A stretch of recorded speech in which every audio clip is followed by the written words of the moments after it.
Hi, it's your coach, Laurie McNaughton, coming to you with another short video here on how to maximize the potential of your organization and or your company. And in this particular video, I'm going to talk about what the keys are to building a successful winning team.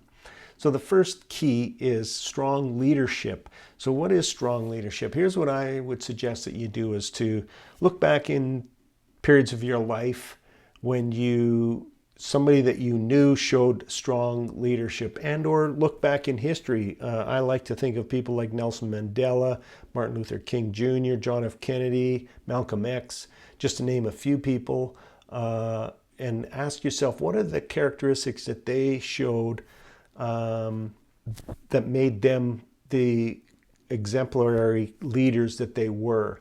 And then just rate yourself. Say on a scale of 1 to 10, am I a 10 on this, or am I a 1 on this, or am I a 5 or a 6, or whatever that number might be, and then put together an action plan for you to become a stronger leader. Because here's the thing, you become a stronger leader, people will step up. People are looking to you in the organization as to the examples of how to conduct themselves, and if you're conducting yourself with strong leadership, they're going to step up to the plate.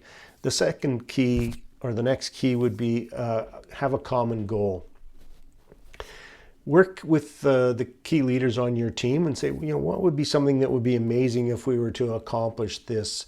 And then engage them on how you might go about doing that. When you have everybody working together to solve a common challenge and work towards a common goal, you're going to get much more out of everybody that's involved in the organization.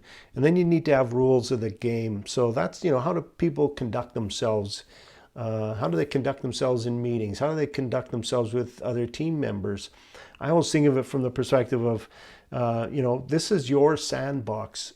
So you're going to invite these people to come and play in your sandbox. You want them playing by your rules, not their rules. Because here's the thing, if you don't have a set of rules, they soon will start to install their own rules, and I can almost guarantee they're not going to be aligned very well with you. The next is to have an action plan. If you're going to attract A players into your company, like the best possible team members into your organization, you need to show that you know what you're doing. And if you don't have any kind of a plan, then I'm sorry, you're going to struggle, and you're not going to keep good people, because they're people who are really highly motivated, goal-orientated people. They're looking for structure. They're looking for, how are you going to plan on doing this? And if you don't have any kind of a plan, they're going to go someplace where somebody does have a plan. The next key is to support risk-taking. Here's the thing, like if somebody makes a mistake, use it as an opportunity to coach them or teach them through it, versus blowing a gasket on them, for lack of a better term. Because here's the thing, if people take chances and they go, gee, I'm going to do this, I don't know how it's going to turn out, hopefully it turns out good, but it doesn't turn out good, and you jump all over them, they're going to stop taking any kind of initiative and having any kind of ingenuity towards trying to work inside your organization. So if somebody makes a mistake, coach them through it. Don't tear into them.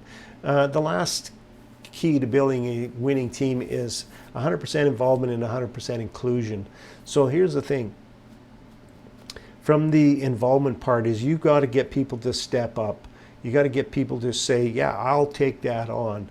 I will take on that particular project and manage that particular project and step up to the plate. And the second part of that is inclusion, and I'm going to use a sporting analogy. In hockey, they have 4 lines on a professional hockey team. The first 2 lines have all of the sort of superstars, if I could call it that. The first lines definitely would have your superstars on it, and these are the people that typically score all the goals and get most of the accolades, as well as they get paid a lot more money.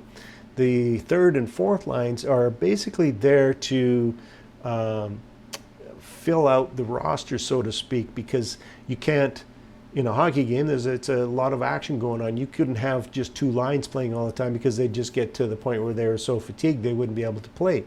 And so the third and fourth line, their role really is to allow the first 2 lines to get a good amount of rest and don't get scored on. And oh, by the way, if you happen to get a goal, that's a bonus.